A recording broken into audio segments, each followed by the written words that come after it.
പ്രത്യേകിച്ച് സ്ത്രീകളോട് ഈ വിഷയം ഇങ്ങനെ പറയുന്നത് എന്താണെന്ന് വെച്ചാൽ, നമ്മളാണ് പലപ്പോഴും ഇതിൽ ഒന്നാം പ്രതികളാവര് അല്ലെ.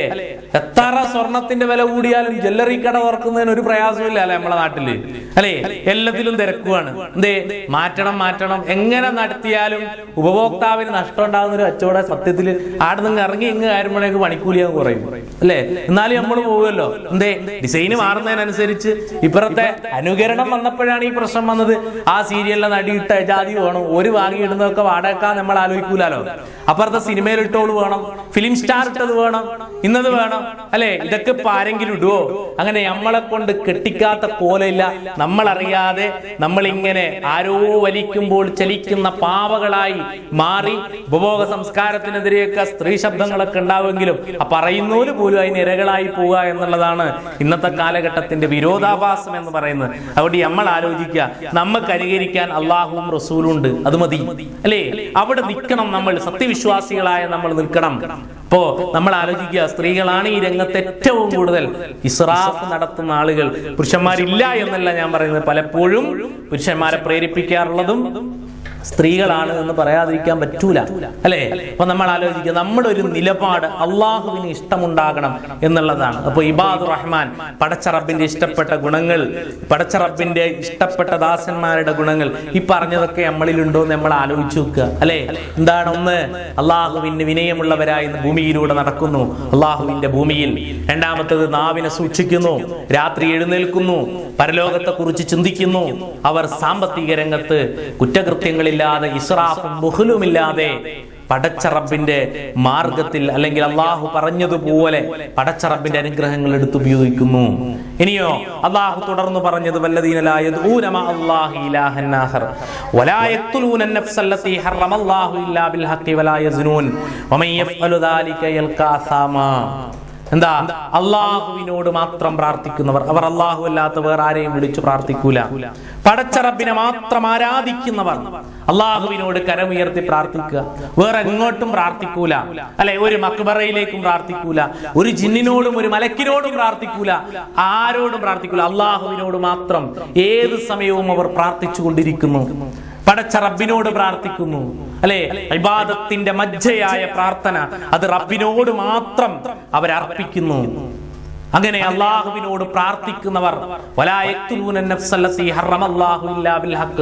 അള്ളാഹു പവിത്രമാക്കിയ ഒരൊറ്റ ജീവനെയും ഹനിച്ചു കളയാത്തവർ, ഭൂമിയിൽ ഒരു കുഴപ്പവും ഉണ്ടാക്കാത്ത ആളുകൾ, വലാ യസ്നൂൻ, അവർ വ്യഭിചരിക്കാത്തവരാണ്. അങ്ങനെ അവർ ചെയ്യുകയാണ് എങ്കിൽ അവർക്ക് അല്ലാഹുവിന്റെ അടുത്ത് അതിന്റെ പാപഭാരം അവൻ കാണേണ്ടി വരും എന്ന് പറയുകയാണ്.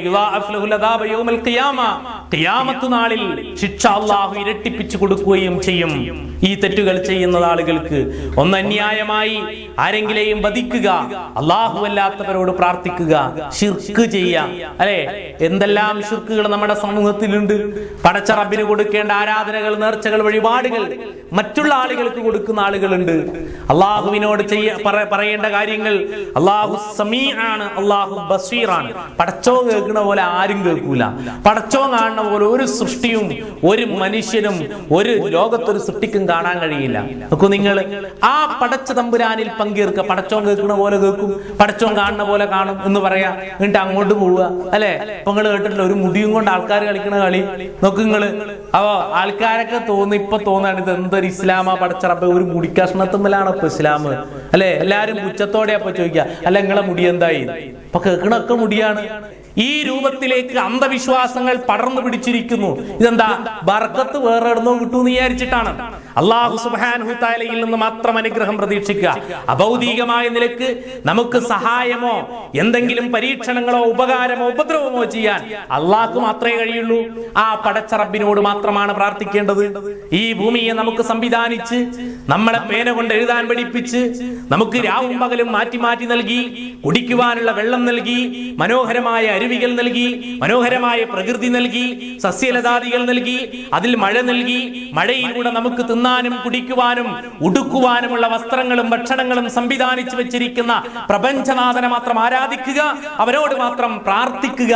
ആ പ്രാർത്ഥന അവരോട് മാത്രം നിർവഹിച്ച് ജീവിക്കുന്ന ആളുകളാണ് പടച്ച റബ്ബിന് ഏറ്റവും ഇഷ്ടപ്പെട്ട അടിമകൾ എന്ന് ഖുർആൻ പറയുന്നു. അല്ലെ? അള്ളാഹ്ക്ക് ഏറ്റവും ഇഷ്ടം പടച്ചവനോട് മാത്രം പ്രാർത്ഥിക്കുന്ന പോലെയാ. ഞങ്ങൾ എന്നാല് കുറച്ച് ഇഷ്ടക്കേട് ആയിക്കോട്ടെ, ഞങ്ങൾ പ്രവാചകനോടും പറയും, ഞങ്ങൾ അമ്പിയാക്കന്മാരോടും പറയും, ഞങ്ങള് സലഫുസാലികളോട് പറയും, ഊരും പേര് അറിഞ്ഞിട്ടില്ലെങ്കിലും കുഴപ്പമില്ല അവരോടും പറയും, അല്ലെ? ഇങ്ങനെ നീണ്ടു കിടക്കുകയാണ്. കാസർഗോഡ് ജില്ലയിലൊക്കെ ചെന്ന് നോക്കിയാൽ കാണാം, തളങ്കരയിലും മാലിക് ദീനാർ പള്ളിയിലൊക്കെ പോണം, ഖബറിന്റെ തോട്ടാണ്. ഓരോ ദിവസവും ഓരോ ഖബർ അവിടെ വരും. ആ രൂപത്തിലാണ്. നമ്മൾ ആലോചിച്ചിട്ടുണ്ട് അവിടെ പോയിട്ട് ഇങ്ങനെ പ്രാർത്ഥിക്കുക ആളുകൾ, അല്ലെ? കണ്ണൂർ ജില്ലയിലെ പാപ്പിനിശ്ശേരി എന്ന് പറയുന്ന ഒരു സ്ഥലമുണ്ട്. അവിടെ ഒരു 3 വെറ്റുമ്മ എന്ന് പറയുന്ന ഒരു ജാറുണ്ട്. ഞാൻ നിങ്ങൾക്കിത് പറയാൻ വേണ്ടി, ഓർക്കാൻ വേണ്ടി പറയാണ്. ഒരു മനുഷ്യന്റെ അന്ധവിശ്വാസങ്ങളുടെ പോക്ക്. അപ്പൊ അവര് എന്ത് ചെയ്തെന്ന് വെച്ചാല്, ഒരു പ്രസവത്തിൽ അവർക്ക് 3 കുട്ടികൾ ഉണ്ടായി.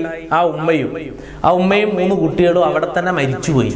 അപ്പൊ ഈ വരുന്ന ഏപ്രിൽ അവിടെ ഈ ഉത്സവം നടക്കുക. എന്താ, കുട്ടികളില്ലാത്ത ആളുകൾ ബേബി ഷെറ്റുമായിട്ട് അവിടെ പോയിക്കും. ഇതിന് കുട്ടികളുടെ ഒന്നുകിൽ ഇവരുടെ ശരീരത്തെ രക്ഷപ്പെടുത്താൻ അവർക്ക് സാധിക്കണം, അല്ലെങ്കിൽ ഈ 3 കുട്ടികളെ രക്ഷപ്പെടുത്താൻ സാധിക്കണം. എന്നാലും അന്ധത ബാധിച്ച മനുഷ്യന്മാരോ അവരുടെ അടുത്ത് പോയിട്ട് ഞങ്ങൾക്ക് ഒരു കുട്ടിയെ തരണേ എന്ന് പ്രാർത്ഥിക്കുക.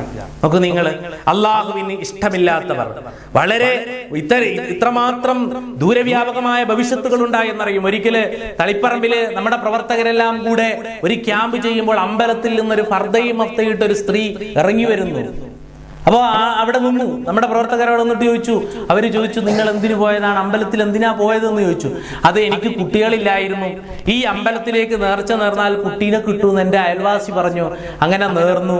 ഈ കുട്ടി, എനിക്കുണ്ടാവുന്ന കുട്ടിക്ക് അത്രയും സ്വർണം തുലാഭാരം നടത്തി അമ്പലത്തിലേക്ക് കൊടുക്കാമെന്ന് ഞാൻ നേർച്ച നേർന്നു. അങ്ങനെ എനിക്ക് കുട്ടി ഉണ്ടായി. ആ നേർച്ച നിറവേറ്റാൻ വേണ്ടി വന്നതാണ് ഞാൻ. നിങ്ങൾ ആലോചിച്ച് നോക്കണം. ഇസ്ലാമിൽ നിന്ന് പുറത്തു പോകുന്ന കാര്യങ്ങൾ, അള്ളാഹുവിൽ ദൃഢമായ വിശ്വാസമില്ലായ്മ, പടച്ച തമ്പുരാനെ കുറിച്ച് കൃത്യമായ ബോധമില്ലായ്മ ഒരു സമുദായത്തെയും ഒരു സമൂഹത്തെയും അന്ധതയിലേക്ക് കൊണ്ടുപോകുന്നത് ചില്ലറ പ്രശ്നമല്ല. ഒരുപക്ഷെ ഇവിടെ ജീവിക്കുന്ന ആളുകൾക്ക് അത് മനസ്സിലായിക്കൊള്ളണമെന്നില്ല. നമ്മുടെ നാട്ടിൽ നിസ്സാരമായ പ്രശ്നങ്ങൾക്ക് വരെ ഇത്തരം കേന്ദ്രങ്ങളെ തേടിയിട്ട് അള്ളാഹുവിന്റെ ഗുണങ്ങൾ മറ്റൊരിലേക്ക് പറഞ്ഞുകൊണ്ട്, ആരോപിച്ചുകൊണ്ട് അവരിൽ അഭയം തേടുന്ന കാഴ്ചകൾ സമൂഹത്തിൽ കണ്ടുകൊണ്ടിരിക്കുകയാണ്. അള്ളാഹുവിന്റെ ഇഷ്ടദാസന്മാരുടെ ജീവിതത്തിൽ ഏതു പരീക്ഷണങ്ങളിലും ഏതു പ്രയാസങ്ങളിലും പിടിച്ചു നിൽക്കാൻ ഗൽപ്പുള്ള ശക്തമായ കഴിവുള്ളവരായിരിക്കും. അതുകൊണ്ടാണ് വിശുദ്ധ ഖുർആനിലൂടെ അല്ലാഹു സുബ്ഹാനഹു തആല ഹാജറ ബീവിയെ കുറിച്ച് പറഞ്ഞത്, ഇന്ന സഫാ വൽ മർവ, സഫയും മർവയും അല്ലാഹുവിന്റെ 2 ചിഹ്നങ്ങളാണ്. എന്തേ ലോകത്ത് വേറെ കുന്നുകൾ ഉണ്ടായിട്ടും അല്ലാഹു സഫയെയും മർവയെയും 2 ചിഹ്നങ്ങളാക്കിയത്? പരീക്ഷണങ്ങളുടെയും അതേപോലെ തന്നെ പ്രയാസങ്ങളുടെയും വിശപ്പിന്റെയും ത്യാഗത്തിന്റെയും വിശ്വാസത്തിന്റെയും അടിയുറച്ച 2 കുന്നുകളാണ് സഫയും മർവയും. സ്ത്രീകളെ അത് നോക്കി പഠിക്കണം. മനുഷ്യരെ, നിങ്ങൾ ഹജ്ജിന് ഉംറയ്ക്കും പോവുകയാണെങ്കിൽ അവിടെ ഒന്ന് കയറണം, എന്നിട്ട് പഠിക്കണം ആ മഹദിയുടെ ഈമാൻ. ആ മരുഭൂമിയിൽ ഒറ്റപ്പെട്ടപ്പോഴും അള്ളാഹുവിനോട് തേടിയ ആ മഹദിയായ ഹാജറ ബീവിയുടെ ചരിത്രങ്ങൾ ഓർക്കണമെന്ന് വിശുദ്ധ ഖുർആൻ പഠിപ്പിക്കുകയാണ് നമ്മളെ. നമ്മൾ ആലോചിക്കണം, അത് നമ്മൾ മറന്നുപോയി, പഠിക്കൂലല്ലോ, അതറിയില്ല, അറിയിക്കാൻ നമ്മൾ ശ്രമിക്കാറുമില്ല. അപ്പൊ അള്ളാഹിനോട് മാത്രം പ്രാർത്ഥിക്കുക. പടച്ച റബ്ബിന്റെ ഏറ്റവും ഇഷ്ടപ്പെട്ട ദാസന്മാരുടെ ഗുണം അള്ളാഹുവിനോട് മാത്രം പ്രാർത്ഥിക്കുക എന്നുള്ളതാണ്. ഇനിയോ അടുത്ത, അവരാരെയും അന്യായമായി വധിക്കൂല, അന്യായമായി കൊല്ലൂല, അന്യായമായി കുഴപ്പമുണ്ടാക്കില്ല, കലാപം ഉണ്ടാക്കൂല, പ്രയാസം ഉണ്ടാക്കൂല. അങ്ങോട്ട് പോയിട്ട് ഒരു പ്രയാസം ഉണ്ടാക്കൂല. അങ്ങാടി തല്ലുകാരായി മുസ്ലിങ്ങൾ മാറൂല എന്നർത്ഥം. നാട്ടിലെ നിർഭയത്വം നഷ്ടപ്പെടുത്തുന്നവരാവൂല. വലാ യസ്നൂൻ, വ്യഭിചരിക്കാത്തവരാണവർ. വിശുദ്ധ ഖുർആൻ പറഞ്ഞു. എന്തേ? വിശുദ്ധ ഖുർആൻ 17-ാം അധ്യായം സൂറത്തു ഇസ്രായിൽ അല്ലാഹു സുബ്ഹാനഹു തആല പറഞ്ഞിരിക്കുന്നത്, വലാ തഖറബുസ്സിനാ ഇന്നഹു കാന ഫാഹിശതൻ വസാഅ സബീല. വ്യഭിചരിക്കൂല എന്നല്ല, വ്യഭിചാരത്തിന്റെ പഴുതുകളിലേക്ക് അവർ ഒരു വാതിൽ തുറന്നു കൊടുക്കുക പോലുമില്ല. എന്തേ? അവർ വ്യഭിചാരത്തോട് അടുക്കൂല എന്നാ പറഞ്ഞത്. വലാ തഖറബുസ്സിന ഇന്നഹു കാന ഫാഹിശതൻ വസാഅ സബീല. അത് മോശമായ വഴിയാണ്. എന്നാൽ ഒരു വാക്കുകൊണ്ട്, ഒരു നോട്ടം കൊണ്ട്, ഒരു പ്രവർത്തനം കൊണ്ട് അത്തരം മനുഷ്യനെ കൊതിപ്പിക്കുന്ന ഒരു സംസാരവും സത്യവിശ്വാസികളുടെ ഭാഗത്തു നിന്നുണ്ടാവില്ല. നമ്മൾ ആലോചിച്ച് നോക്കൂ, അല്ലെ? ഇപ്പൊ എന്താണ്, ഇപ്പോഴൊക്കെ എല്ലാം റോങ് സൈഡാണ്. മൊബൈൽ ഫോൺ, ഇൻഫർമേഷൻ ടെക്നോളജിയുടെ വളർച്ച എത്രത്തോളം മനുഷ്യൻ അപകടത്തിൽ കൊണ്ടുപോയി ചാടിച്ചിട്ടുണ്ട് എന്നുള്ളത് നമ്മൾ ആലോചിച്ച് നോക്കണം. എന്താ പറഞ്ഞാൽ അദബും മര്യാദയും ഒരു സമൂഹത്തിൽ നിന്ന് എടുത്തു മാറ്റപ്പെട്ടു. എന്താണ് ഖുർആൻ പറഞ്ഞ അദബും മര്യാദയും സംസ്കാരവും സാമൂഹികമായിട്ടുള്ള മര്യാദകളൊക്കെ എടുത്തു മാറ്റിയപ്പോൾ സമൂഹത്തിൽ ഇത്തരം തിന്മകൾ പടർന്നു പിടിച്ചു. നമ്മൾ ആലോചിച്ച് നോക്കണം. അല്ലെ? ഈ രൂപത്തിലേക്ക് നമ്മുടെ സമൂഹം വഴുതി പോകുന്നത് നമുക്ക് കാണുവാൻ സാധിക്കും. കാരണം എന്താ? അല്ലാഹു സുബ്ഹാനഹു തആല പറഞ്ഞിടത്തിൽ നമ്മൾ നിന്നില്ല. അല്ലാഹു പറഞ്ഞ സാമൂഹിക മര്യാദകൾ നമ്മൾ പാലിക്കുന്നില്ല. പലപ്പോഴും നമ്മുടെ വീടുകളിൽ നിയന്ത്രണങ്ങളില്ല. നമ്മുടെ വീടുകളിൽ സാംസ്കാരികതയുടെ എല്ലാ മതിലുകളെയും വേർതിരിച്ചുകൊണ്ട് തിന്മകളാണ് കടന്നു വന്നത്.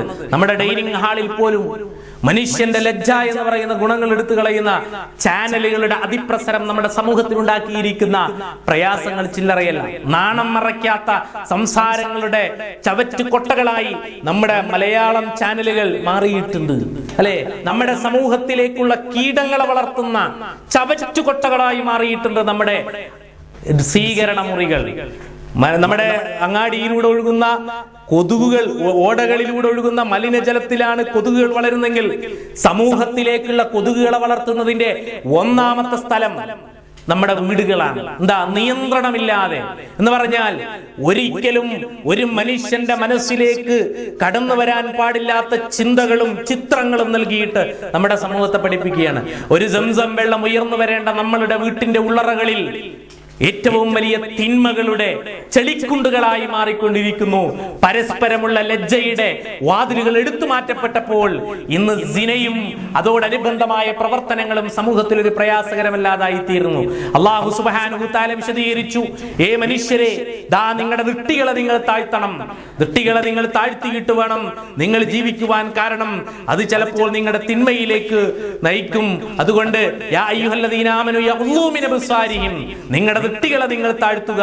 നിങ്ങളുടെ അതേപോലെ തന്നെ ജനനേന്ദ്രിയങ്ങളെ നിങ്ങൾ സൂക്ഷിക്കുക. നിങ്ങൾ സംസ്കാരമുള്ളവരായി തീരാൻ അത് മതി. അതുകൊണ്ട് തന്നെ ഒരു വീട്ടിലേക്ക് കയറി വരുമ്പോൾ നിങ്ങൾ മാന്യത പുലർത്തണം. അവിടെ അനുവാദം ചോദിക്കണം. അനുവാദം ചോദിച്ചിട്ടില്ലെങ്കിൽ നിങ്ങൾ തിരിച്ചു പോകണം. അനുവാദം കിട്ടിയെങ്കിൽ മാത്രം നിങ്ങൾക്ക് കയറാം. വിവാഹബന്ധം ഹറാമായിട്ടുള്ള ആളുകൾക്ക് മാത്രമാണ് പടച്ച റബ്ബ് അനുവദിക്കപ്പെട്ട സമയവും സന്ദർഭവും വെച്ചുകൊണ്ട് ഇതാ ഈ രൂപത്തിലൊക്കെ നിങ്ങൾക്ക് ഒരു വീട്ടിലേക്ക് കയറാം എന്നൊക്കെ പറഞ്ഞപ്പോൾ മാനദണ്ഡങ്ങളും എല്ലാം എടുത്തു കളഞ്ഞപ്പോൾ എന്തെല്ലാം പ്രയാസങ്ങൾ ഉണ്ടായി. നമ്മുടെ വീട്ടിന്റെ ഉള്ളറകളിൽ സാംസ്കാരികതയുടെ എല്ലാം എടുത്തു കളഞ്ഞപ്പോൾ സമൂഹത്തിലുണ്ടായിട്ടുള്ള അപജയങ്ങൾ ചില്ലറയല്ല എന്നർത്ഥം. നമ്മൾ ആലോചിക്കുക, അല്ലാഹു സുബ്ഹാനഹു തആല നീചമായി കണ്ട മഹാപാപത്തിൽപ്പെടുത്തിയിട്ടുള്ള ഒരു മഹാ തെറ്റാണ്. അല്ലാഹു സുബ്ഹാനഹു തആല പറയുന്നു, അത്തരം സാമൂഹിക തിന്മകളിൽ നിന്ന് മാറി നിൽക്കുന്നവരാണ് അല്ലാഹുവിന്റെ ഇഷ്ടപ്പെട്ട ദാസന്മാർ. നോട്ടം കൊണ്ടോ വാക്കുകൊണ്ടോ ഒരു ചലനം കൊണ്ടോ ഒരു മനുഷ്യരിലും ഇത്തരത്തിലുള്ള ഒരു പ്രകടന പരതയും കാണിക്കാതെ സമൂഹത്തിൽ മാന്യമായി ജീവിക്കുന്നവരാണ് അള്ളാഹുവിന്റെ ഇഷ്ടദാസന്മാരെന്ന് വിശുദ്ധ ഖുർആനിലൂടെ അള്ളാഹു പഠിപ്പിക്കുകയാണ്. നമ്മൾ ആലോചിച്ചു നോക്കുക, അങ്ങനെയാണോ? നമ്മുടെ വസ്ത്രധാരണ രീതി മറ്റുള്ളവരെ ആകർഷിക്കുന്ന രൂപത്തിലാവാൻ പാടില്ല. എന്തേ ഇത് പറയാൻ കാരണം? അള്ളാഹു സുബ്ഹാനഹു തആല പറഞ്ഞത് നിങ്ങൾ ഉപദ്രവപ്പെടാതിരിക്കാൻ വേണ്ടി അള്ളാഹു സുബ്ഹാനഹു തആല വെച്ചതാണ് എന്ത് ഇങ്ങനെയുള്ള വസ്ത്രധാരണ രീതി എന്ന് പറയുന്നത്. പക്ഷേ നമ്മൾ എന്ത് പറഞ്ഞു? നമ്മൾ അതൊന്നും വേണ്ട, ഞങ്ങൾ ഉപദ്രവിച്ചോട്ടെ എന്നുള്ള നിലപാടിലാണ്. അല്ലെ? നമ്മൾ ആലോചിച്ച് നോക്കൂ, ഒരു സമൂഹത്തിന്റെ മാന്യതയാണ്. എന്തിനാ പടച്ചോൻ വസ്ത്രം നൽകിയത്? അത് മാന്യത മറക്കാൻ വേണ്ടിയിട്ടാണ്. അള്ളാഹുവിന്റെ റസൂല് പറഞ്ഞു, എന്റെ അവസാന കാലഘട്ടത്തിൽ ഒരു ഉമ്മത്ത് വരും, ആ ഉമ്മത്തിന്റെ അവസ്ഥ തീർച്ചയായിട്ടും അവർ വസ്ത്രം ധരിച്ചിരിക്കുന്നു, എന്നാൽ അവർ വസ്ത്രം ധരിക്കാത്തവരാണ്. അള്ളാഹു പറഞ്ഞതാണ്. നിങ്ങൾ ആലോചിക്കണം. എനിക്ക് പ്രിയപ്പെട്ട രക്ഷിതാക്കളോടാണ് ഈ കാര്യം പ്രത്യേകിച്ച് പറയാനുള്ളത്. നമ്മൾ ആലോചിക്കുക, നമ്മുടെ കുട്ടികൾക്ക് നമ്മൾ വസ്ത്രം ധരിപ്പിക്കുമ്പോഴൊക്കെ ഇസ്ലാമിന്റെ മാർഗമാണോ അല്ലെങ്കിൽ പൈശാചികതയുടെ മാർഗമാണോ എന്നുള്ളതിനെ കുറിച്ച് നമ്മൾ ആലോചിച്ച് വെക്കണം. ഉമ്മ നല്ല ഹിജാബിലായിരിക്കും, അല്ലെ? മോള് നല്ല അമേരിക്കയിൽ നിന്ന് വരുന്ന മാതിരി ഉണ്ടാവും. അപ്പൊ നമ്മൾ വാങ്ങിക്കൊടുക്കുമ്പോ, ഒരു വസ്ത്രം വാങ്ങിക്കൊടുക്കുമ്പോഴൊക്കെ ഇതിൽ എന്തൊക്കെയുണ്ട്, അല്ലെ? അള്ളാഹ് പറയാണ്, നിങ്ങളുടെ ജലാബീബുകൾ നിങ്ങളുടെ മാറിടത്തിലേക്ക് നിങ്ങൾ താഴ്ത്തിയിടണം. നിങ്ങൾ സമൂഹത്തിൽ അറിയപ്പെടാനും നിങ്ങൾ ഉപദ്രവിക്കപ്പെടാതിരിക്കാനും നിങ്ങൾക്ക് സുരക്ഷിതമാണ് കൂട്ടരെ ഇത്. പക്ഷേ നമ്മൾ അറിയുന്നില്ല. കുറെ ആളുകൾ അങ്ങനെ പറയുമ്പോ അങ്ങനെ ഇട്ടു, ഇനിയിപ്പോ പിന്നെ മൃഗത്തിന്റെ പേരിലാണ് മൃഗത്തിന്റെ പേരില്, പക്ഷിയുടെ പേരിലാണെങ്കിൽ പക്ഷിയുടെ പേരില്. ഇപ്പൊ അങ്ങനെയാണല്ലോ വസ്ത്രങ്ങളൊക്കെ, ആടും പശുവൊക്കെയാണ്. അപ്പൊ അതൊക്കെ വേണം ആൾക്കാർക്ക്, അതൊക്കെ കിട്ടണം. ഈ രൂപത്തിൽ അല്ലാഹു സുബ്ഹാനഹു വ തആല പറഞ്ഞത് മാത്രം നമ്മുടെ സമൂഹത്തിന് ആവശ്യമില്ലാതായി പോയി. പടച്ച റബ്ബ് പറഞ്ഞു, നിങ്ങൾ സംരക്ഷിക്കപ്പെടണോ? നിങ്ങൾ ഒരു 10,000 തവണ മുദ്രാവാക്യം പിടിച്ചിട്ടും കാര്യമില്ല. നിങ്ങൾ സംസ്കാര സമ്പന്നരായി ജീവിക്ക്. അതിന് അല്ലാഹു നിർദ്ദേശിച്ച വഴിയാണ് അതെന്ത്?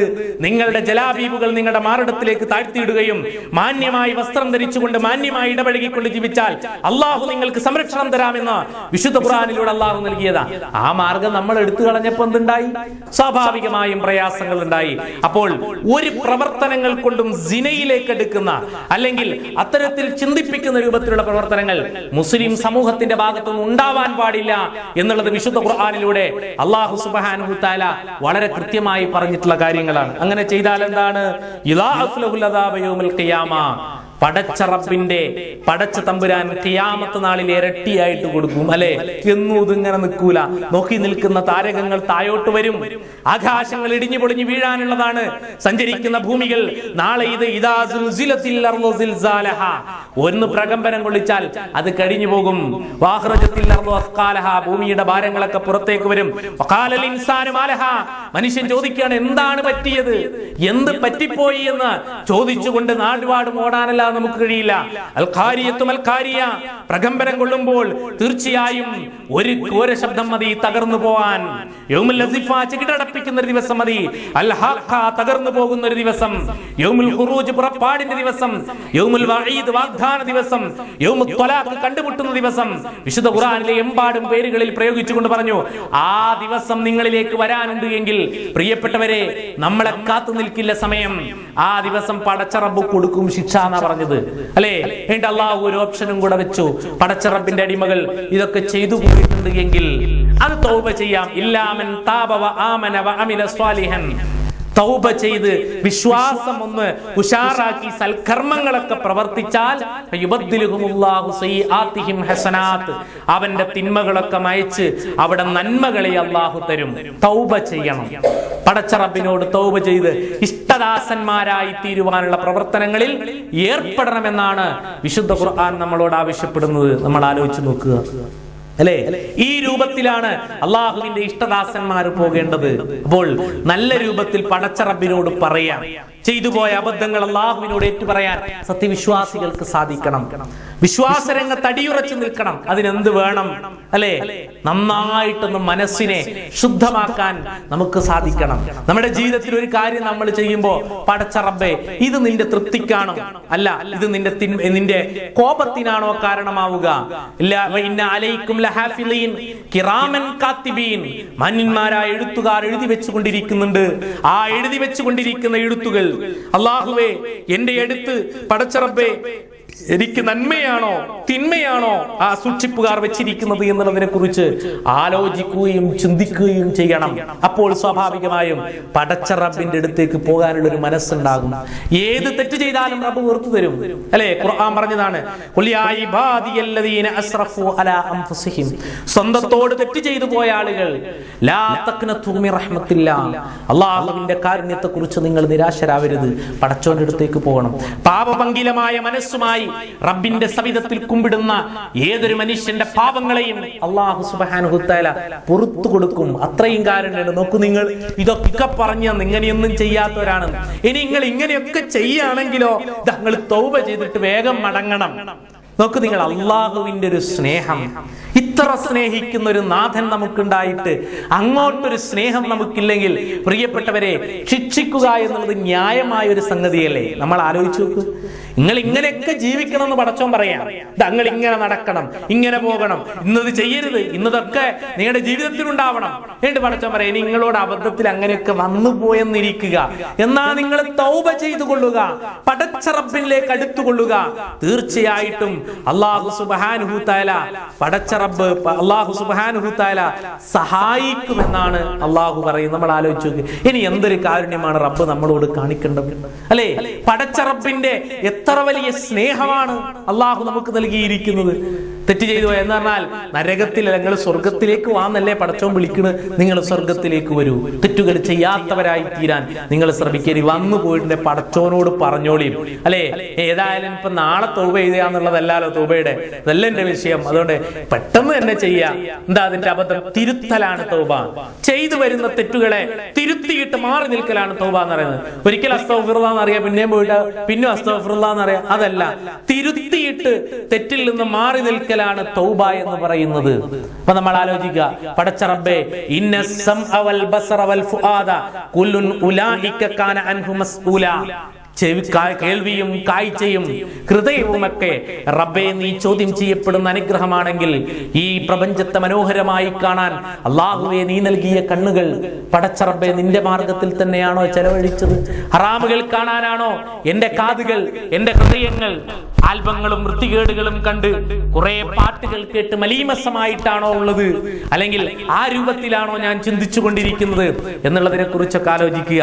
അതുമായി ബന്ധപ്പെട്ടുകൊണ്ടാണ് അള്ളാഹു എടുത്തത് പറഞ്ഞത്, വല്ലദീന ലാ യശ്ഹദൂന അസ്സൂറ വഇദാ മർറൂ ബില്ലഗ്വി മർറൂ കിറാമാ. അവർ വ്യർത്ഥമായ കാര്യങ്ങളിൽ സാക്ഷിയാകാത്തവരാണ്. വ്യർത്ഥമായ മോശമായ കാര്യങ്ങളിൽ ഇങ്ങനെ നടന്നു പോകുമ്പോ അത് നോക്കി ഇങ്ങനെ നിൽക്കൂല, അവർക്കതിന് സമയമില്ല അല്ലെ. അവർ പടച്ച റബ്ബ് ഇഷ്ടപ്പെടുന്ന മുഫ്ലിഹീങ്ങളായ ആളുകൾ, അവർ തീർച്ചയായും ലഗ്വിൽ നിന്ന് വ്യർത്ഥമായ കാര്യങ്ങളിൽ നിന്ന് മാറി നിൽക്കുന്നവരാണ്. നോക്കൂ, നിങ്ങൾ നരകത്തിലുള്ള ആളുകളെ കുറിച്ച് ഖുർആൻ പറഞ്ഞു അല്ലെ. നരകത്തിൽ ചെന്ന് നോക്കും കുറെ ആളുകൾ ഇങ്ങനെ നരകത്തിൽ, അപ്പൊ സ്വർഗത്തിൽ നിന്ന് ഇങ്ങനെ നോക്കിയിട്ട് മാ സലക്കക്കും ഫീ സഖർ, അല്ല നിങ്ങളൊക്കെ എങ്ങനെയാ നരകത്തിലെത്തിയത് അല്ലെ. അപ്പൊ അവര് പറയുന്ന ഒരു ഉത്തരണ്ട്, കാലൂ ലം നകു മിനൽ മുസല്ലി, ഞങ്ങൾക്ക് നിസ്കരിക്കാനൊന്നും സമയമില്ലേനും അല്ലെ, ഒന്നിനും നേരമില്ലേനും, സൽക്കാരവും കല്യാണവും അങ്ങനെ എങ്ങനെയൊക്കെ ആയിട്ട്, അല്ലെങ്കിൽ വേറെ എന്തെങ്കിലുമൊക്കെ ആയി, അപ്പൊ നിസ്കരിക്കാൻ വെച്ചിട്ട് പോയി, സമയമില്ലാതായി പോയി, അങ്ങനെ നിസ്കാരമൊന്നും ഇല്ലാത്തവരാണ്. പിന്നെയോ വലം നകു നുത്ഇമുൽ മിസ്കീൻ, ഞങ്ങൾ പാവപ്പെട്ടവർക്ക് ഭക്ഷണം കൊടുത്തിരുന്നില്ല. വകുന്നാ നഖൂദു മഅൽ ഖായിലീൻ, ഞങ്ങള് തോന്നിവാസം കളിക്കുന്നവരുടെ കൂടെയായിരുന്നു. എന്നാൽ എന്തെങ്കിലും കണ്ടാൽ അതിന്റെ മുമ്പിൽ ഇങ്ങനെ ഇരിക്കുക അല്ലെ, SMS ഇങ്ങനെ അയച്ചുകൊണ്ടിരിക്കുക, റിയാലിറ്റി ഷോ കാണുക, ജയിക്കാൻ വേണ്ടിയിട്ട് SMS അല്ലെ. എന്തൊരു ദയാണെന്നറിയാം നമുക്ക്. എനിക്ക് SMS അയക്കണം എന്നൊക്കെ പറയുമ്പോ നമ്മുടെ ഹൃദയം അലിഞ്ഞു പോക്കാണ്. എന്നിട്ട് നമ്മൾ ഇങ്ങനെ വിടുകയാണ് അല്ലെ, എന്നിട്ട് നമ്മളിങ്ങനെ കാത്തു നിൽക്കുകയാണ്, ഓരോരുത്തർ കരച്ചിലാണ്. നമ്മൾ ആലോചിക്കണം എന്തിനു വേണ്ടിയിട്ടാ ഇതൊക്കെ അല്ലെ. അത്തരം വ്യർത്ഥമായ കാര്യങ്ങളിലൂടെ സമയം ചെലവഴിക്കാൻ നമുക്ക് സമയമില്ല. കാരണം നമ്മൾ റബ്ബിന്റെ അടിമകളാണ്. നമുക്ക് വിലപ്പെട്ട കാര്യങ്ങൾ ഇവിടെ ചെയ്തു തീർക്കാനുണ്ട്, ഇസ്ലാമിക ദഅവത്ത് ചെയ്യുവാനുണ്ട്, അള്ളാഹുവിന്റെ ഖുർആൻ ഉയർത്തിപ്പിടിക്കാനുണ്ട്. അങ്ങനെയൊക്കെ നമുക്ക് പണിയുണ്ട്, അതൊക്കെ നമ്മൾ ചെയ്യണം അല്ലെ. കുന്തും ഖൈറ ഉമ്മത്തിൻ ഉഖ്രിജത് ലിന്നാസ്, ജനങ്ങൾക്ക് വേണ്ടി അള്ളാഹു പുറത്തു കൊണ്ടുവന്നിട്ടുള്ള ഉത്തമ സമുദായത്തിന്റെ ആളുകളാ ഞാനും നിങ്ങളും. അത് പടച്ചോൻ പറഞ്ഞതാ, ജനങ്ങൾക്ക് പറഞ്ഞു കൊടുക്കണം. ഇവിടെ ഈ സീരിയലും റിയാലിറ്റി ഷോയും ടിവിയും കണ്ട് വെറുതെ സമയം കളയേണ്ടവരല്ല, കാണണ്ടെന്നല്ല ഞാൻ പറയുന്നത്. പക്ഷെ അതിനുവേണ്ടി മാത്രമാകരുത്, ലഗ്വിൽ മുഴുകിപ്പോകാൻ പാടില്ല. വൈദാ മർറൂ ബില്ലഗ്വി മർറൂ കിറാമാ, മാന്യമായിട്ട് നടന്നു പോകുന്ന ആളുകളാണവർ. വല്ലദീനഹും അനിൽ ലഗ്വി മുഅ്രിദൂൻ, അത് വ്യർത്ഥമായ കാര്യങ്ങളിൽ നിന്ന് മാറി നിൽക്കുന്നവരാണ്. സൂറത്തുൽ മആരിജിലും അല്ലാഹു സുബ്ഹാനഹു വ തആല പറഞ്ഞു. ഞാൻ ചുരുക്കി പറയാണ്, ഇത് ഓരോ വിഷയവും ഓരോ ദിവസം പറയേണ്ട വിഷയമാണ്. അപ്പൊ നമ്മൾ ആലോചിക്കുക, അങ്ങനെ വ്യർത്ഥമായ കാര്യങ്ങളിൽ നമ്മൾ മാറി നിൽക്കാറുണ്ടോ? നമ്മൾ ചിന്തിച്ചു നോക്കുക. അള്ളാഹു പറഞ്ഞു, വല്ലദീന ഇദാ ദുക്കിറൂ ബിആയാതി റബ്ബിഹിം, ഇനി പടച്ചവന്റെ ആയത്തുകൾ വല്ലതും കേട്ടാൽ ലം യഖിറൂ അലൈഹാ സുമ്മൻ വഉമ്യാന, അവർ അന്ധരോ ബധിരരോ അല്ല, പടച്ചവന്റെ ആയത്ത് കേട്ടാൽ അവരങ്ങ് ഇഷ്ടപ്പെട്ടു പോകുന്ന അല്ലെ. വേറെ സ്ഥലത്ത് പറഞ്ഞത് ഇന്നമൽ മുഅ്മിനൂന അല്ലദീന ഇദാ ദുക്കിറല്ലാഹു വജിലത് ഖുലൂബഹും, ഹൃദയം ഇങ്ങനെ പടപടക്കുന്ന, നമുക്ക് 100,000 പ്രാവശ്യം കേട്ടാൽ ഒരു പടപടപ്പില്ല അല്ലെ. നമുക്ക് എത്ര കേട്ടാലും നമ്മുടെ ഹൃദയം പടക്കലുണ്ടോ? ഇല്ല. സത്യവിശ്വാസികളുടെ മനസ്സിലേക്ക് ഖുർആൻ ഒന്ന് കേട്ടാൽ മതി, ഇങ്ങനെ പടപടക്കുകയാണ്. നോക്കൂ, നിങ്ങള് സഹാബികൾക്ക് നരകത്തെ കുറിച്ചൊക്കെ ഓതുമ്പോ ബാക്കി ഓതാൻ കഴിയുന്നില്ല, പേടിച്ചിട്ട്. നമ്മൾ കൂളായിട്ട് ഒരു പ്രശ്നം നമുക്ക് ഉണ്ടാവില്ല, കാരണം നമുക്ക് അത്രേ ഉള്ളൂ അല്ലെ. അതല്ല, ഹൃദയങ്ങൾ ഇങ്ങനെ പ്രകമ്പനം കൊള്ളുകയാണ്. വൈദാ തുലിയത്ത് അലൈഹിം ആയാതിഹി, അവരിലേക്ക് ഒരായത്തങ്ങ് കൊടുത്താലോ വസാദത്തുഹും ഈമാന, ഈമാൻ ഇങ്ങനെ കൂടി വരും. അതിന് ഖുർആൻ പഠിക്കണം അല്ലെ. ഖുർആൻ പഠിച്ചാലല്ലേ ഒരു സംഗതിയിൽ എന്താ പറയുന്നതെന്ന് മനസ്സിലായാലല്ലേ അതിനോടൊരു ഇഷ്ടം ഉണ്ടാവുള്ളൂ. അതിന് പോലും ചിലപ്പോൾ നമുക്ക് സമയം ഉണ്ടാവില്ല. എല്ലാത്തിനും സമയം ഉണ്ടാവും.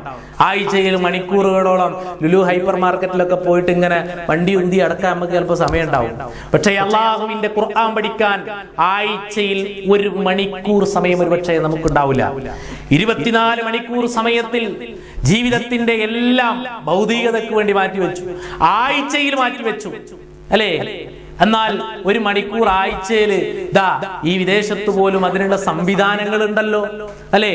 അതിനുവേണ്ടി പ്രവർത്തിക്കുന്നവരുണ്ട്, അതിനുവേണ്ടി അധ്വാനിക്കുന്നവരുണ്ട്. നമ്മളൊന്ന് പോയി ഇരുന്നാൽ മതി, അല്ലേ? എന്നിട്ട് ആ ഇരിക്കാൻ പോലും അതിനെന്താ, അതിനൊക്കെ നമുക്ക് മടിയാണ്. എന്തേ? അതിനിപ്പോ ഖുർആൻ എങ്ങനെയാ ഞാൻ പഠിക്കുക, എനിക്ക് വയസ്സായില്ലേ, എനിക്ക് എഴുതാൻ കഴിയില്ല, ചോദ്യങ്ങൾ ചോദിക്കൂലേ, 100,000 ചോദ്യം. എന്തേ? ചെയ്യാതിരിക്കാനായി 10,000 ചോദ്യം ചോദിക്കണത്, അല്ലെ? വേറെ എന്തിനെങ്കിലും ആണെങ്കിൽ നമ്മൾ അങ്ങനെ ചോദിക്കാറുണ്ടോ? ഇല്ല, നമ്മൾ ചാടി പുറപ്പെടും. എന്തേ? അത് നമുക്ക് ഇഷ്ടമാണ്, നമ്മൾ അതിന് പ്രോത്സാഹനം കൊടുക്കും. ഖുർആൻ പഠിക്കേണ്ട വിഷയം വരുമ്പോൾ മാത്രം ചിലപ്പോ എന്തിനാപ്പത്, അങ്ങനെ വേണോ, ഇങ്ങനെ വേണോ, അങ്ങനെയല്ല. ഈമാൻ വർദ്ധിക്കണമെങ്കിൽ ഖുർആൻ കേൾക്കണം, ഖുർആൻ കേൾക്കണമെങ്കിൽ മനസ്സിലാകണമെങ്കിൽ പഠിക്കണം. എന്താ ഈ പറയുന്നത്? അല്ലെങ്കിൽ എന്തൊക്കെ ഉണ്ടാവുന്നറിയോ? ചൂഷണം ചെയ്യും, അല്ലെ? ഒരു ടിവിയിൽ ഒരു പരിപാടി ഉണ്ട്, അൽ ബലാഗ് മഫാസ് എന്നൊക്കെ പറയുന്ന ഒരു പരിപാടി ചാനലിലുണ്ട്. അതില് ഒരാൾ അദ്ദേഹത്തോട് ഒരു ചോദ്യം ചോദിച്ചു. എന്താ ചോദ്യം? എന്റെ മകൾക്ക് 24 വയസ്സെന്നാണ്, 24 വയസ്സായി, ഇതുവരെ വിവാഹാലോചന വന്നിട്ടില്ല, എന്താണ് കല്യാണം കഴിക്കാൻ ഒരു മന്ത്രം പറഞ്ഞു തരണമെന്നാണ്. അപ്പൊ അവര് പറഞ്ഞു കൊടുത്തൊരു മന്ത്രമുണ്ട്, അലിഫ് ലാം മീം ദാലിക്കൽ കിതാബു ലാ റൈബ ഫീഹി ഹുദൽ ലിൽ മുത്തഖീൻ. 70 തവണ ഓതുക ഓരോ ദിവസവും, അല്ലെ? ഇത് ഓതി കുത്തിരിക്കേണ്ടി വരും. പഠിച്ചവരാണെങ്കിൽ ഓതില്ല. കാരണം ദാലിക്കൽ കിതാബു ലാ റൈബ ഫീഹി ഹുദൽ ലിൽ മുത്തഖീൻ, സത്യവിശ്വാസികൾ അല്ലാഹുവിനെ സൂക്ഷിക്കുന്ന ആളുകൾക്ക് ഇത് ഏറ്റവും വലിയ സംശയമില്ലാത്തൊരു ഗ്രന്ഥമാണ്, അവർക്ക് മാർഗദർശനമുണ്ട് എന്ന് മനസ്സിലാക്കിയിട്ടുണ്ടാവും അവർ. ഒരാൾക്കും പറ്റിക്കാൻ കഴിയില്ല. ആലോചിച്ച് നോക്കൂ, ഇങ്ങനെ ഫത്വ കേട്ടിട്ട് അത് ഓതി കുത്തിരിക്കേണ്ടി വരും. അപ്പൊ ഖുർആൻ പഠിക്കണം. പഠിച്ചെങ്കിൽ മാത്രമേ മനസ്സിന്റെ ഉള്ളിൽ നിന്ന് യഥാർത്ഥത്തിൽ പിന്നെ അള്ളാഹുവിനെ കുറിച്ചുള്ള ബോധം ഉണ്ടാവും. ഇങ്ങനെ തൊലികളൊക്കെ ഇങ്ങനെ രോമാഞ്ചം കൊള്ളും ഖുർആൻ കേൾക്കുമ്പോൾ. അള്ളാഹു അവതരിപ്പിച്ച മനോഹരമായ ഈ ഖുർആൻ കേൾക്കുമ്പോൾ മനുഷ്യൻ ഇങ്ങനെ രോമാഞ്ചം കൊള്ളുന്ന വിശുദ്ധ ഖുർആനിലെ സൂറത്തു സുമറിൽ അള്ളാഹു പറഞ്ഞിരിക്കുന്നത്, അല്ലെ? നമുക്കൊന്നും തോന്നലില്ല. നിസ്കരിക്കുമ്പോ കുറെ ഓതിയാല് പിന്നെ നമ്മൾ എവിടെയെങ്കിലുമൊക്കെ പോയിട്ട് ലോകത്തെല്ലായിടത്തിലും പോയിട്ട് തിരിച്ചു വന്നാൽ നമുക്കൊന്നും തോന്നൂല. കാരണം എന്താ? നമുക്കത് അറിയാത്തത് കൊണ്ടാണ്, ഒരുപക്ഷെ അതിനോട് താല്പര്യമില്ലാത്തത് കൊണ്ടാണ്. അപ്പോ അള്ളാഹുവിനോട് സുമ്മൻ, അവർ അന്ധരോ ബധിരരോ ആയിരിക്കില്ല എന്ന് പറഞ്ഞാൽ അതിന്റെ അർത്ഥം എന്താ? അതുപോലെ ആവൂല. നന്നായിട്ട് ആലോചിക്കും. ആലോചനയ്ക്ക് ശേഷം അവർ കൃത്യമായിട്ട് പടച്ചറബിനെ കുറിച്ചുള്ള ഓർമ്മ ഉണ്ടാവും. ഖുർആൻ മനസ്സ് തുറക്കണം. അഫലാ യതദബ്ബറൂനൽ ഖുർആന അം അലാ ഖുലൂബിഹിം അഖ്ഫാലഹ. മനുഷ്യ, ഏത് പൂട്ടാണ് ഇട്ടിരിക്കുന്നത് നിന്റെ മനസ്സിൽ?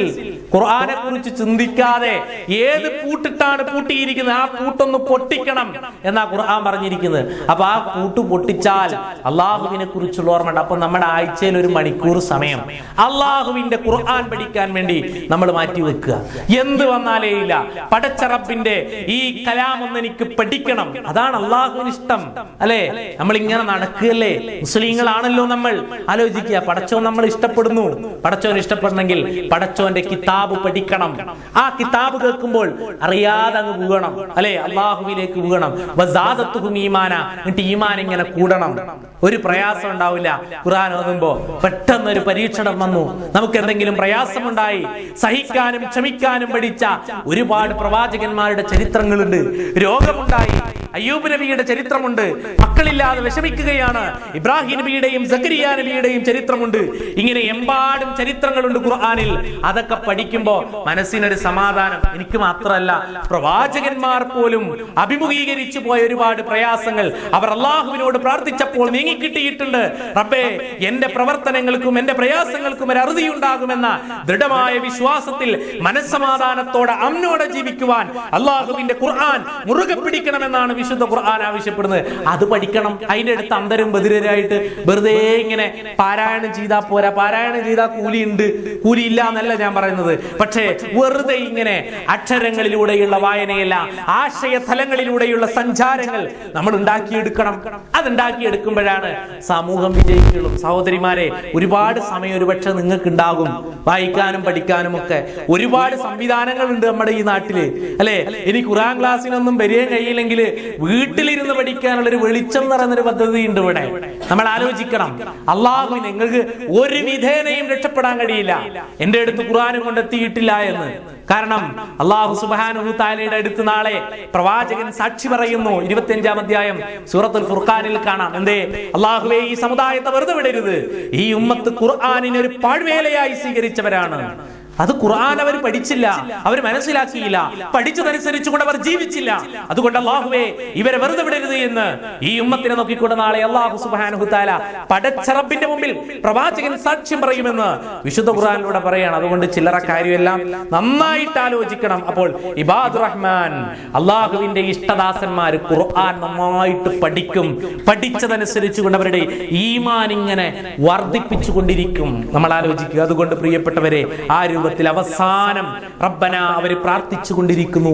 ഹബ്ലനാ മിൻ അസ്വാജിന, അല്ലാഹുവേ ഞങ്ങളുടെ ഇണകളിൽ നിന്ന്, വദുരിയാത്തിന ഞങ്ങളുടെ മക്കളിൽ നിന്ന്, ഖുർറത്തഅയുനിൻ ഞങ്ങൾക്ക് കൺകുളിർമ നൽകണേ തമ്പുരാനെ, വജഅൽനാ ലിൽ മുത്തഖീന ഇമാമ മുത്തഖീങ്ങൾക്ക് ഇമാമാക്കണേ തമ്പുരാനെ. ഞാൻ അവസാനിപ്പിക്കുകയാണ്, ഇതുകൂടെ പറയട്ടെ. നമ്മൾ ആലോചിക്കുക, നമ്മുടെ കുടുംബം, ഭർത്താവ്, ഭാര്യ കൺകുളിർമയാകണം, മക്കള് കൺകുളിർമയാകണം. അതിനു വേണ്ടി നമ്മൾ പണിയെടുക്കണം.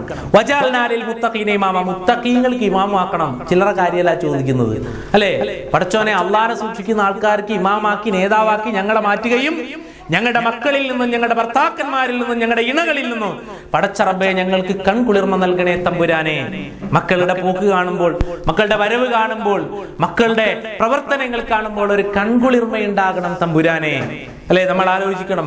അബദ്ധസഞ്ചാരങ്ങളുടെ അപകടകരമായ വഴിയിലേക്ക് നമ്മുടെ തലമുറകൾ പോയിക്കൊണ്ടിരിക്കുന്ന ഈ ആധുനിക കാലഘട്ടത്തിൽ ഹൈടെക്കുകളും ബിടെക്കുകളും, ഹൈടെക് യുഗത്തിലെ ബിടെക്കുകളും എഞ്ചിനീയറിംഗുകളും ഒക്കെ, ഡോക്ടറേറ്റുകളും ഒരുപാട് കുന്നുകൂടി മെഡലുകൾ കഴുത്തിൽ കിട്ടുമ്പോഴും സാംസ്കാരികതയുടെ എല്ലാ വരമ്പുകളും ലംഘിക്കപ്പെടുന്ന വിദ്യാർത്ഥി സമൂഹം നമ്മുടെ മുമ്പിലുണ്ട്, അല്ലെ? അതുകൊണ്ട് അള്ളാഹിനോട് പ്രാർത്ഥിക്കുക മാത്രമല്ല, മക്കൾ എന്തൊക്കെയാണ് ചെയ്യുന്നതെന്ന് ശ്രദ്ധിക്കുക. ഏണ്ട് ഒരുപാട് പറയേണ്ട വിഷയമാണ്. ഞാൻ അവസാനിപ്പിക്കട്ടെ. നമ്മൾ ആലോചിക്കുകയും ചിന്തിക്കുകയും ചെയ്യണം. കുടുംബം, അതിനുവേണ്ടി നമ്മൾ പണിയെടുക്കണം. അല്ലാഹു സുബ്ഹാനഹു തആല ഇഷ്ടപ്പെട്ട വഴിയിലൂടെ നമ്മുടെ കുടുംബത്തെ നമ്മൾ സഞ്ചരിപ്പിക്കണം. സ്ത്രീകളെ, നിങ്ങൾക്കാണ് അതിന്റെ ഒരു ഭാഗധേയം നിർണ്ണയിക്കാൻ സാധിക്കുക, വലിയൊരു ഭാഗധേയം നിർണ്ണയിക്കാൻ കഴിയുക. കാരണം വീട്ടിന്റെ ഉള്ളറകളിൽ കൂടുതൽ സമയവും ഉണ്ടാകുന്നവർ, മക്കളുമായി കൂടുതൽ അടുത്തിടപഴകുന്ന ആളുകൾ, മക്കളെ സംസ്കാരമുള്ളവരാക്കി തീർക്കാൻ, എന്റെ മകൻ ഒരു ഇസ്ലാമായി ജീവിക്കണം, എന്റെ മകന് എന്ത് കിട്ടിയിട്ടില്ലെങ്കിലും ലാ ഇലാഹ ഇല്ലല്ലാഹ് എന്നുള്ള ആദർശമുണ്ട്, ഈമാനുണ്ട് എന്ന് പറയാൻ സാധിക്കണം. എന്റെ മക്കൾ ഇതാ ഖുർആൻ പഠിക്കുന്ന മക്കളാണ്, എന്റെ മക്കൾ നാളെ എനിക്ക് വേണ്ടി പ്രാർത്ഥിക്കുന്നവരാണ് എന്ന് പറയാൻ സാധിക്കണം. നമുക്ക് വേണ്ടി പ്രാർത്ഥിക്കേണ്ടേ നമ്മുടെ മക്കൾ, അല്ലെ? അതല്ലേ നമ്മുടെ സമ്പത്ത്. എന്തുണ്ടായിട്ടെന്താ, ഒന്നും നമ്മുടെ കൂടെ ഉണ്ടാവില്ല. പക്ഷേ അള്ളാഹുവിന്റെ പ്രവാചകൻ പഠിപ്പിച്ചത്, മരണശേഷം നിങ്ങൾക്ക് വേണ്ടി ആത്മാർത്ഥമായി പ്രാർത്ഥിക്കുന്ന ഒരു കുട്ടിയെ അനന്തരമായി വിട്ടേച്ചു പോവുകയാണെങ്കിൽ അതാണ് പ്രിയപ്പെട്ടവരെ നമ്മൾക്ക് വേണ്ടി ഏറ്റവും വലിയ സമ്പത്ത് എന്ന് അള്ളാഹുവിന്റെ പ്രവാചകൻ പഠിപ്പിച്ചിട്ടുണ്ട്. ആ കുട്ടിയെ വളർത്തിയെടുക്കാൻ പ്രിയപ്പെട്ടവരെ നമുക്ക് സാധിക്കണം. അതേപോലെ തന്നെ പരസ്പരം സ്നേഹത്തോടെയും ഹൃദയം കൊണ്ട് സ്നേഹിച്ചുകൊണ്ട് കുടുംബാന്തരീക്ഷം നന്നാക്കി മുന്നോട്ട് പോകാൻ സാധിക്കേണ്ടതുണ്ട് എന്നാണ് ഈ പ്രാർത്ഥന നമ്മെ പഠിപ്പിക്കുന്നത്. ഇങ്ങനെ ജീവിക്കുന്ന ആളുകൾക്ക്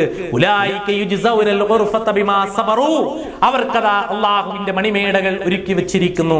പടച്ച തമ്പുരാന്റെ മാർഗത്തിൽ ക്ഷമിച്ചതിന്റെ പേരിൽ ഈ പ്രവർത്തനങ്ങളൊക്കെ ചെയ്യുമ്പോൾ കുറെ ക്ഷമിക്കേണ്ടി വരും, കുറെ പ്രയാസപ്പെടേണ്ടി വരും, കുറെ പ്രതിസന്ധികൾ അഭിമുഖീകരിക്കേണ്ടി വരും. ഇബാദുർ റഹ്മാൻ ആയതിന്റെ പേരിൽ പ്രയാസങ്ങൾ അനുഭവിച്ച ഒരുപാട് മഹദികളെ അറിയില്ലേ നിങ്ങൾക്ക്? സുമയ്യ റളിയല്ലാഹു അൻഹ, ഉമ്മു കുൽസൂം റളിയല്ലാഹു അൻഹ, ആയിഷ റളിയല്ലാഹു അൻഹ, ഖദീജ റളിയല്ലാഹു അൻഹ, ഉമ്മു ഉമാറ റളിയല്ലാഹു അൻഹ, എത്രയോ സഹാബി വനിതകൾ എത്ര പ്രയാസങ്ങൾ അനുഭവിച്ചു. വർഷങ്ങളോളം യാത്ര ചെയ്തു, മാസങ്ങളോളം യാത്ര ചെയ്തു, പട്ടിണി കിടന്നു, പ്രയാസപ്പെട്ടു. അവർ അള്ളാഹുവിനെ സൂക്ഷിച്ചതിന്റെ പേരിലാണ്, തഖ്വയുള്ളവരായി ജീവിച്ചതിന്റെ പേരിലാണ്, അള്ളാഹുവിനോട് മാത്രം പ്രാർത്ഥിക്കണമെന്ന് പറഞ്ഞതിന്റെ പേരിലാണ്, അന്ധകാര നിബിഡമായ ജാഹിലിയ്യത്തിൽ ഇല്ല ഒരു തിന്മക്കും ഞങ്ങൾ കൂടെ നിൽക്കുകയില്ല എന്ന് അടിയുറച്ച് വിശ്വസിച്ചത് കൊണ്ടാണ് അവരൊക്കെ ഈ പീഡനങ്ങൾ അനുഭവിക്കേണ്ടി വന്നത് എങ്കിൽ പ്രിയപ്പെട്ടവരെ, നമ്മുടെ മുൻഗാമികളായ ആളുകളിൽ എമ്പാടും മാതൃക നമുക്കുണ്ട്. അവർ പോയ സ്വർഗത്തിലല്ലേ നമുക്കും പോകേണ്ടത്? ആ സ്വർഗം നമ്മുടെ അടുത്തുണ്ട്. വേണമെങ്കിൽ നമുക്കതെടുക്കാം, അല്ലെങ്കിൽ നമുക്ക് വേണമെങ്കിൽ നരകവും സ്വീകരിക്കാം. അള്ളാഹു നൽകിയ സ്വാതന്ത്ര്യമാണ് അതിവിടെ. പക്ഷേ പരലോകത്ത് ആ സ്വാതന്ത്ര്യം ഉണ്ടാവുകയില്ല. അതുകൊണ്ട് നന്നായി ആലോചിക്കുവാനും ചിന്തിക്കുവാനും അള്ളാഹുവിന്റെ ഇഷ്ടദാസന്മാർ, പടച്ച തമ്പുരാനെ ഏറെ സ്നേഹിക്കുന്ന, പടച്ച തമ്പുരാനോട് ഇഷ്ടമുള്ളവരായി തീരുവാൻ നമ്മൾ ഓരോരുത്തരും ശ്രമിക്കണമെന്നാണ് ഈ ഒരു സന്ദർഭത്തിൽ എനിക്ക് എന്റെ പ്രിയപ്പെട്ട രക്ഷിതാക്കളോടും സഹോദരിമാരോടും എനിക്ക് ഉണർത്തുവാനുള്ളത്. നാം ഇങ്ങകലെ നിൽക്കുമ്പോഴും അള്ളാഹുവിനെ കുറിച്ചുള്ള ഓർമ്മയും ചിന്തയും നമുക്കുണ്ടാക്കിയെടുക്കണം. സ്വാഭാവികമായും ഗൾഫ് രാജ്യങ്ങളിൽ എവിടെ പോയാലും സ്ത്രീകളാണ് ക്ലാസ് സംഘടിപ്പിക്കുന്നതിലും പഠിക്കുന്നതിലൊക്കെ മുൻപിൽ എന്നൊക്കെ അറിയാം. നമുക്ക് മറ്റുള്ളവരെ കൂടെ പ്രേരിപ്പിക്കുവാൻ സാധിക്കണം. അപ്പൊ നമ്മൾ ആലോചിക്കുക, നമ്മൾ നന്നായി പ്രവർത്തിക്കുക, നല്ല രൂപത്തിൽ മുന്നോട്ട് പോകാൻ നമുക്ക് സാധിക്കേണ്ടതുണ്ട്. അല്ലാഹു സുബ്ഹാനഹു തആല ഈ രൂപത്തിൽ അനുസരിച്ചുകൊണ്ട് ജീവിക്കുവാൻ നമ്മളെ പടച്ച റബ്ബ് നമുക്ക് താക്കത്ത് നൽകുമാറാവട്ടെ. ഇതിന്റെ ഒരു ചുരുങ്ങിയ രൂപമാണ് ഞാൻ ഇവിടെ പറഞ്ഞത്. ഒരുപാട് വിശാലമായ വിഷയമാണ്. നമ്മുടെ ബന്ധങ്ങളെയും സാമൂഹിക രംഗങ്ങളിലുള്ള എല്ലാറ്റിനെയും നമ്മൾ കാത്തു സൂക്ഷിക്കണം. അല്ലാഹു സുബ്ഹാനഹു തആല നമ്മെ അനുഗ്രഹിക്കുമാറാവട്ടെ. നമ്മിൽ നിന്ന് വന്നു പോയിട്ടുള്ള തെറ്റുകുറ്റങ്ങൾ അല്ലാഹു പുറത്തു മാപ്പാക്കി തരുമാറാവട്ടെ. പടച്ച റബ്ബേ, നിന്റെ സ്വർഗത്തിൽ ഒരുമിച്ച് കൂട്ടുന്ന സത്യവിശ്വാസികളുടെ കൂട്ടത്തിൽ ഞങ്ങളെയും ഉൾപ്പെടുത്തണേ തമ്പുരാനെ. അല്ലാഹുവേ, ഈ വീട്ടിൽ പടച്ച റബ്ബേ ഒരുമിച്ച് കൂടിയതുപോലെ നാളെ നിന്റെ ജന്നാത്തുൽ ഫിർദൗസിൽ ഞങ്ങളെയും ഒരുമിച്ച് കൂട്ടണേ തമ്പുരാനെ. അല്ലാഹുവേ, ഇത്തരം പരിപാടികൾ നടത്തുകയും ഇതിന് പ്രോത്സാഹനം നടത്തുകയും ചെയ്യുന്ന ഈ വീട്ടുകാർക്കും കുടുംബത്തിനും നീ സർവൈശ്വര്യങ്ങളും നൽകണേ തമ്പുരാനെ. അല്ലാഹുവേ, പടച്ച റബ്ബേ, ഞങ്ങളിൽ നിന്ന് വിട പറഞ്ഞു പോയിട്ടുള്ള ഞങ്ങളുടെ പ്രിയപ്പെട്ട പണ്ഡിതന്മാർ, നേതാക്കന്മാർ എല്ലാവർക്കും ഹത്തായ അനുഗ്രഹം നൽകണേ തമ്പുരാനെ. അല്ലാഹുവേ, ലാ ഇലാഹ ഇല്ലല്ലാഹ് എന്ന കലിമത്ത് തൗഹീദ് ഉച്ചരിച്ചുകൊണ്ട് ജീവിക്കുവാനും അതനുസരിച്ചുകൊണ്ട് മരിക്കുവാനുമുള്ള തൗഫീക്ക് ഞങ്ങൾക്ക് നൽകണേ തമ്പുരാനെ. അല്ലാഹുവേ, ഞങ്ങളുടെ മക്കളിലൂടെ, ഞങ്ങളുടെ കുടുംബങ്ങളിലൂടെ ഞങ്ങൾക്ക് കൺകുളിർമ നൽകണേ തമ്പുരാനെ. അല്ലാഹുവേ, അറിവില്ലായ്മ കൊണ്ട് ഞങ്ങളിൽ നിന്ന് വന്നു പോയിട്ടുള്ള തെറ്റുകുറ്റങ്ങൾ പടച്ച റബ്ബേ നീ പുറത്തു മാപ്പാക്കി തരണേ തമ്പുരാനെ. കത്തിയാളുന്ന നരകാഗ്നിയിൽ നിന്ന് ഞങ്ങളെ കാത്തുകൊള്ളണേ തമ്പുരാനെ. റബ്ബനാ ഹബ് ലനാ മിൻ അസ്വാജിനാ വദുരിയാത്തിനാ ഖുർറത അയുനിൻ വജഅൽനാ ലിൽ മുത്തഖീന ഇമാമ. റബ്ബനാ സ്രിഫ് അന്നാ അദാബ ജഹന്നം ഇന്ന അദാബഹാ കാന ഗറാമ. റബ്ബനാ ഹബ് ലനാ മിൻ അസ്വാജിനാ വദുരിയാത്തിനാ ഖുർറത അയുനിൻ വജഅൽനാ ലിൽ മുത്തഖീന ഇമാമ. ربنا آتنا في الدنيا حسنة وفي الآخرة حسنة وقنا عذاب النار. ربنا تقبل دعاءنا إنك أنت السميع العليم وتب علينا إنك أنت التواب الرحيم. آمين آمين برحمتك يا أرحم الراحمين. السلام عليكم ورحمة الله. ഒരു മനസ്സമാധാനം കിട്ടുന്ന മറുപടി കിട്ടാത്തതുകൊണ്ട് മനസ്സിൽ വല്ലാത്ത നൊമ്പരായിട്ട് അതിന് പോകുന്നതെന്ന് പറഞ്ഞു. അങ്ങനെ കുറെ സഖാഫികൾ ഇപ്പൊ പോന്നിട്ടുണ്ട്. അതിന്റെ സംഗമം പല സ്ഥലത്തും നടക്കുന്നുണ്ട്. എന്റെ നാട്ടിൽ വരെ അടുത്ത 8-ാം തീയതി അങ്ങനെ പോകുന്ന ഒരുപാട് സഖാഫികൾ. ഈ ഇപ്പൊ ഉണർന്നു. അവര് കാലം വരെ ഇങ്ങനെ തണുത്തിരിക്കുന്നു. പ്രവർത്തനം നടത്തിയപ്പോ അതിനുള്ള പ്രതിഫലനം അവിടെ സമൂഹത്തിൽ കാണൽ തുടങ്ങി. അല്ലേ? നമുക്ക് മുജാഹിദുകൾക്കും പാഠം പഠിക്കാണ്ട് ഉറങ്ങിയിരുന്നില്ലെങ്കിൽ ആദർശം ജനങ്ങളിലേക്ക് എത്താൻ കഴിയില്ല. ഊർജ്ജസ്വലതയോടുകൂടി പ്രവർത്തിക്കുമ്പോഴാണ് അവനവന്റെ പറയാനുള്ള കാര്യം മറ്റുള്ളവരിൽ എത്തിക്കാൻ കഴിയുക. അത് നമ്മളും പഠിക്കേണ്ട ഒരു പാഠമാണ്. ഇപ്പൊ അതിൽ നിന്ന് വന്ന ഇസ്മായിൽ സഖാഫി എന്ന് പറഞ്ഞ ബഹുമാനായ AP അബൂബക്കർ മുസ്ലിയാരുടെ ശിഷ്യൻ, അയാൾ കുറച്ച് കാര്യം പറയുന്നുണ്ട്. അത് ആ വിഷയത്തിൽ വളരെ ഒരു കാഴ്ചപ്പാടാണ്. അതോടുകൂടി നമുക്ക് ആ പ്രസ്ഥാനം, ആ ഭാഗം അത് നിർത്താമെന്ന് തോന്നുന്നു. ഇസ്മായിൽ സഖാഫി പറഞ്ഞത് ലേശം കേട്ടോളി. പ്രസംഗിച്ചപ്പോ അതിന്റെ തലേ ദിവസം ഞാൻ പ്രസംഗിച്ചിരുന്നു അവിടെ. അന്ന് ഞാൻ ചോദിച്ചു, ബോംബെയിലുള്ള മനുഷ്യന്റെ പേരൊന്ന് പറയുന്നു, അത് അഡ്രസ്സും. ഹസ്രജിന്റെ അടുത്തേക്ക് പോകണമെങ്കിൽ വിസ വേണം, ടിക്കറ്റ് വേണം, അല്ലേ? ഭയങ്കര പണിയാണ്. നമുക്ക് ആ ബോംബെത്തുനിന്നാണ് നോക്കാറുണ്ട്. ഈ പ്രസംഗം കേട്ട ഏതോ ഒരു അനുവാചകൻ മുഖാമുഖം എന്ന പേരിൽ കാണിക്കാറില്ല ആ ഗെയിം ഉണ്ടല്ലോ, അതിൽ ഒരു ചോദ്യം ഉന്നയിച്ചു. ബോംബെയിലെ ആൾ അഡ്രസ്സ് തരാൻ പറയാൻ പറ്റുമോ? ഒരു സാധാരണക്കാരന്റെ സംശയമാണ്. ഇയാൾ പറഞ്ഞു, ഇക്ബാൽ വലി മുഹമ്മദ്, ബോംബെ, അതാണ് അഡ്രസ്സ് തരുന്നത്. അങ്ങനെ ഊരിപ്പോയി അശ്വനി. ആ പ്രസംഗം ഇപ്പോഴും കാസറ്റ് ഉണ്ട്. ഇവനെ കൊണ്ട് ബോംബെയിൽ തെണ്ടിക്കാൻ കഴിഞ്ഞു എന്നുള്ളത് ഞങ്ങളെ വിജയം തന്നെയാണ്. ആരാണ് മനസ്സിലാക്കണം. അവിടെ ചെന്നിട്ട് ഇക്ബാൽ വലി മുഹമ്മദ് പറഞ്ഞ ആള് എവിടെയാണ്, അയാളൊരു ഫ്ലാറ്റ് എവിടെയാണ് ഒക്കെ നോക്കേണ്ടി വന്നില്ലേ? ഇതെന്നെ വിജയം. ഇതിന്റെ മുരട് തേടിയാണ്ട് പോകും. പിന്നെ കാന്തപുരം AP അബൂബക്കർ മുസ്ലിയാർ പറയണ ഈ പറയപ്പെട്ട വാദങ്ങളൊക്കെ ഒരു വിധത്തിലൊക്കെ പൊളിഞ്ഞു. ഇനിയിപ്പോ തെളിവൊന്നും ആവശ്യമില്ല, ഒരു പ്രസംഗവും ആവശ്യമില്ല.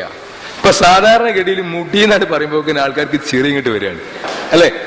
പൊതുവായിട്ട് AP എന്ന് കേൾക്കുമ്പോഴും മുടിയെന്ന് കേൾക്കുമ്പോഴും ഒരു ഹാസ്യ കഥാപാത്രത്തിനെ പോലെ നാണം കെടാൻ ഇറങ്ങി പുറപ്പെട്ട എന്ത് ചെയ്യാനാ? 19 വയസ്സായി, ഇനിയെങ്കിലും ഇയാൾക്ക് ഇതൊന്ന് നിർത്തിക്കൂടെ? ഇയാൾക്ക് പ്രായപൂർത്തിയായ അന്ന് മുതൽ ഈ സമുദായം സഹിക്കണതാണ്. 85 വയസ്സായിട്ട് ഇന്നും ഇക്കളിയ ഉളുപ്പുണ്ടോ ഈ പരിപാടിക്ക്? നിങ്ങളൊന്ന് ആലോചിച്ച് നോക്കി. ഒരു മുടി ചോദിച്ചു, ഇനിയിപ്പോ എന്തേക്കും പറയാറോ, ഇസ്മായിൽ മുസ്ലിയാർ മൂപ്പർ ഉസ്താദിനെ ചീത്ത പറഞ്ഞു. ആ താടി നരച്ചത് വെയിലുണ്ടിട്ടല്ലോ, വയസ്സായിട്ടല്ലേ. ഇത് അനുഭവത്തിൽ നിന്ന് പഠിച്ചിട്ടില്ലെങ്കിൽ ചിലപ്പോ പേരക്കുട്ടികൾ ചീത്ത പറയേണ്ടി വരും. മുരീദന്മാരല്ല, ശിഷ്യന്മാരല്ല. ചിലപ്പം സ്വന്തം മകന്റെ മകൻ, ഉപ്പ എനിക്ക് നാട്ടുകാരെ മുമ്പിലൂടെ നടക്കണം, നിങ്ങൾ ഈ ആത്മീയ കച്ചവടം അവസാനിപ്പിക്കണമെന്ന് പേരക്കുട്ടികൾ AP-നോട് പറയേണ്ടി വരും ഈ കളി കളിച്ച. എന്തെങ്കിലും മനസ്സിലാക്കി? ജനിച്ചത് മുതൽ ഇന്ന് വരെ ഉറക്കത്തിൽ പോലും സത്യം പറയാൻ കഴിയാത്തൊരു കാക്ക ഒരു മുടിയും കൊണ്ടുവന്നു.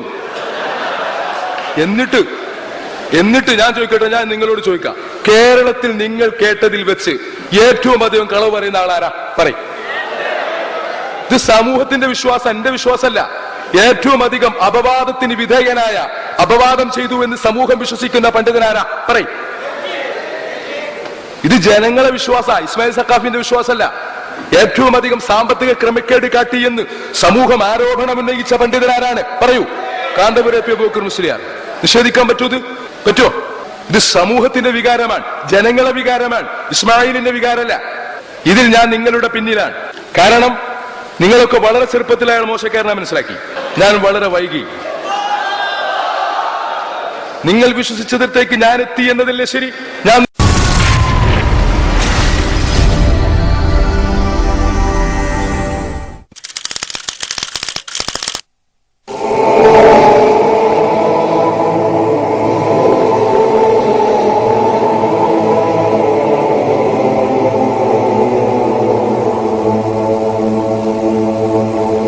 ചേലാകർമ്മം അഥവാ സുന്നത്ത് ചെയ്യാത്ത, കൈകളിൽ ഓം എന്ന മുദ്ര കുത്തിയ ഒരു മനുഷ്യൻ എങ്ങനെയാണ് മരണാനന്തരം ഔലിയ ആവുക?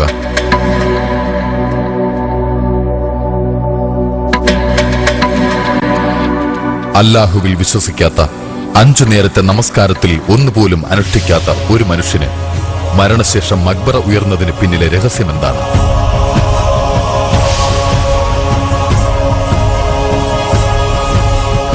വിശുദ്ധിയുടെ ഗേഹമായി ആയിരങ്ങൾ കൊണ്ടാടുന്ന ഒരു മഖാമിനെയും അവിടെ അടക്കം ചെയ്തിരിക്കുന്ന ഓച്ചിറ ഉപ്പൂപ്പയെയും കുറിച്ചതാ ചില അവിശ്വസനീയങ്ങളായ യാഥാർത്ഥ്യങ്ങൾ.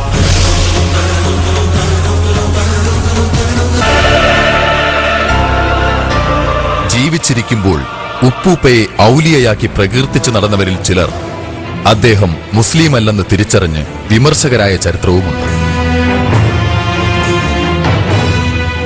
ഞാൻ ഓച്ചിറപ്പായുടെ കൂടെ 3 വർഷം, ഈ കാസറ്റൊക്കെ ഇറക്കുന്നതിന് മുമ്പ് ഓച്ചിറപ്പായുടെ കൂടെ 3 വർഷം ഡെയിലി പോയി കണ്ട് ഭക്ഷണം വാങ്ങിക്കൊടുത്ത് ഏറ്റവും അടുത്തിരുന്ന ഒരു വ്യക്തിയാണ്. അത് ഓച്ചിറയിലെ എല്ലാ ജനങ്ങൾക്കും അറിയാവുന്ന ഒരു വ്യക്തിയാണ്. തലവാസ് സമദ് അന്ന് അവിടെ വരികയും ഓച്ചിറപ്പായുടെ വീട്ടിൽ പോവുകയും ആ വീട്ടിൽ താമസിച്ച എല്ലാ ജനങ്ങൾക്കും അറിയാവുന്നതാണ്.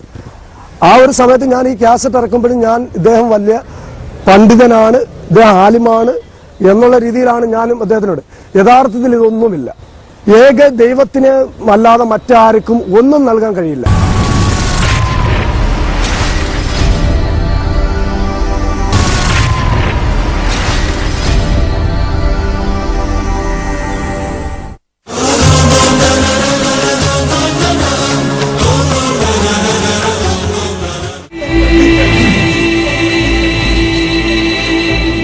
എതിർപ്പുകൾ ഇങ്ങനെ തുടരുമ്പോഴും വിശ്വാസികളിൽ ഒരു വിഭാഗം ഓച്ചിറ ഉപ്പൂപ്പ ഔലിയ തന്നെയാണെന്ന് വിശ്വസിക്കുന്നു.